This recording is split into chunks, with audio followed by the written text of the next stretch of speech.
అండి నమస్తే welcome to బలి వ్లాగ్స్. Good morning. ఇవాళ ఏంటి అనుకుంటున్నారా? మా వారేమో టీ, నేనేమో గ్రీన్ టీ. ఉదయం ఎర్లీ మార్నింగ్ ఇలా ఇద్దరం ఒక కప్పు తాగుతా. అటు చూడండి. ఈరోజు ఫ్రైడే కాబట్టి కవ్వాలి సాంగ్స్ అవి ఇంటా చూస్తా ఇవి తాగుతాం అన్నమాట. ఇది ఫ్రైడే ఉదయాన్నే మాది స్టార్టింగ్. ఇవాళ ఫ్రైడే కదా, ఫ్రైడే ఎక్కువ శాతం పప్పే వండుతాను అనమాట. అలా మీరు కూడా ఎంతమంది నాలాగా పప్పు చారు వండుతారో కామెంట్లో చెప్పండి. ఫ్రైడే ఎందుకంటే తొందరగా అయిపోతుంది. ఇక ఇవాళ మా వారు స్నానం చేస్తున్నారు, అందుకని కూరగాయల సెక్షన్ నాకు పడింది అనమాట. లేకపోతే ఆయనే కట్ చేసి ఇస్తారు చక్కగా పప్పు. ఇక మళ్ళీ ఇంకేమేమి వండుతానో ఒకసారి చూద్దురు కానీ. ఇంకా మా వారు ఏం చేస్తున్నారో చూద్దాం. ఇదిగోండి, చక్కగా దేవుడి ఫోటోల దగ్గర, బాబాల దగ్గర ఇలా చక్కగా పూలు అవన్నీ వేస్తున్నారనమాట. పూలు అవన్నీ చక్కగా వేసి నాకంతా రెడీ చేసి పెడతారు. అది ప్రాసెస్. ఇదిగోండి, ఈ పాలు పొంగొచ్చినాయి. ఇక బియ్యం కడిగి పెట్టుకున్నాను కదా, అవి దాంట్లో వేసేస్తాను. ఇదిగోండి, కుక్కర్ కూడా విజిల్లు నేనున్నాను అని పూత పెడుతుంది అనమాట. ఇదిగోండి, అది బెల్లం అన్నం పాయసం అన్నాను కదా, పరవన్నం.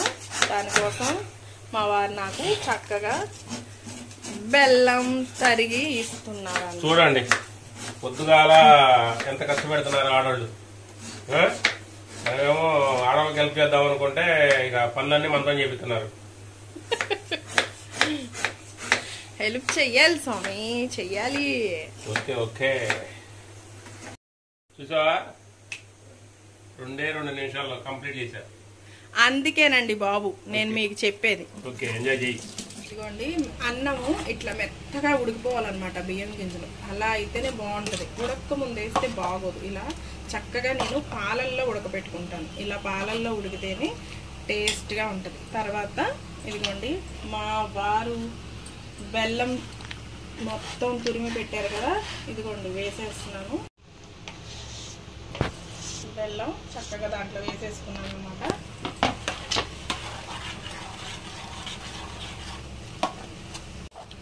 ఇదిగోండి, ఈ బెల్లం ముక్కలు మంచిగా కరిగిందాక మెల్లిగా సిమ్లో పెట్టుకొని అలా తిప్పుకోవాలి. ఇదిగోండి, పక్క స్టవ్ మీద మరుగుతున్నాయి కదా, ఆ పాలు ఎందుకంటే నైట్ మేము చేసుకున్నాయి పుల్కాలు ఉన్నాయి. అవి ఏంటంటే చక్కగా పాలల్లో నానబెట్టేసా. ఇప్పుడు ఈ పాలు కూడా కొన్ని పోస్తా. ఇది టిఫిన్ కింద అనమాట. మీలో ఎంతమందికి తెలుసు ఇలా టిఫిన్ ఒకటి ఉంటుంది అని నాకు కామెంట్స్లో చెప్పండి. చపాతీ ఇలాగా నానబెట్టేసుకొని కొంచెం షుగర్ వేసుకొని తింటే సూపర్ అంటే సూపర్ ఉంటుంది. బలం కూడా పిల్లలకి. ఒకసారి ట్రై చేయండి. ఇదిగోండి, ఈ క్వాంటిటీకి వచ్చేస్తున్నప్పుడు మనము కొంచెం ఇదిగోండి ఒక్క 4-5 యాలక్కాయలు అన్నమాట దంచి వేసేసుకోవాలి. కొంచెం నెయ్యి కూడా లాస్ట్లో టచ్.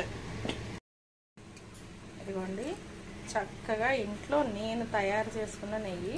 ఏంటి ఇలా ఉందని అనుకోవద్దు, ఫ్రిడ్జ్లో పెట్టాను అనమాట. ఇదిగోండి, నెయ్యి కూడా వేసేస్తున్నాను. ఇప్పుడు కమ్మగా ఉంటుంది అనమాట. నేను పప్పు నెయ్యి వేసి పోపు పెడతాను అనమాట, ఎందుకంటే బాగుంటుంది ఇట్లా. ఇంకా ప్రత్యేకించి అన్నంలో వేసుకోవాలి అనేది ఉండదన్నమాట. ఇట్లా బాగుంటుంది. ట్రై చేయండి ఒకసారి. అప్పటికప్పుడు ఫ్రెష్గా మా చెట్టు కరేపాకు అనమాట. ఎంత స్మెల్ వస్తుందో.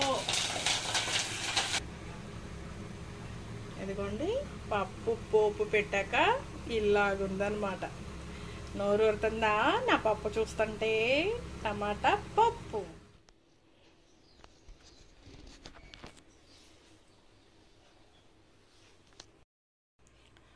ఇక ఇలాగా చేశాను కదా బాబా దగ్గర. ఇదిగోండి, చక్కగా ముద్దపప్పు కూడా వేసి నెయ్యి కూడా వేసి పెట్టాను.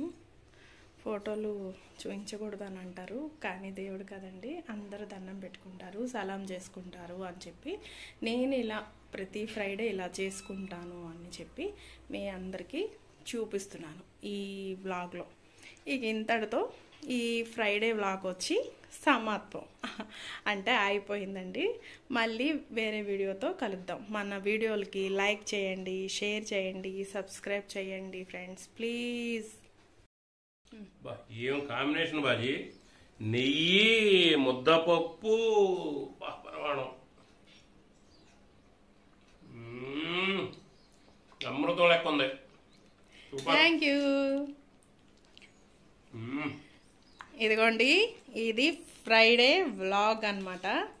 ఇక మా వారు టిఫిన్ కింద ఇదే తినేస్తున్నారు. తర్వాత చపాతీ పాలల్లో వేసాను కదా, అది కూడా తింటారనమాట.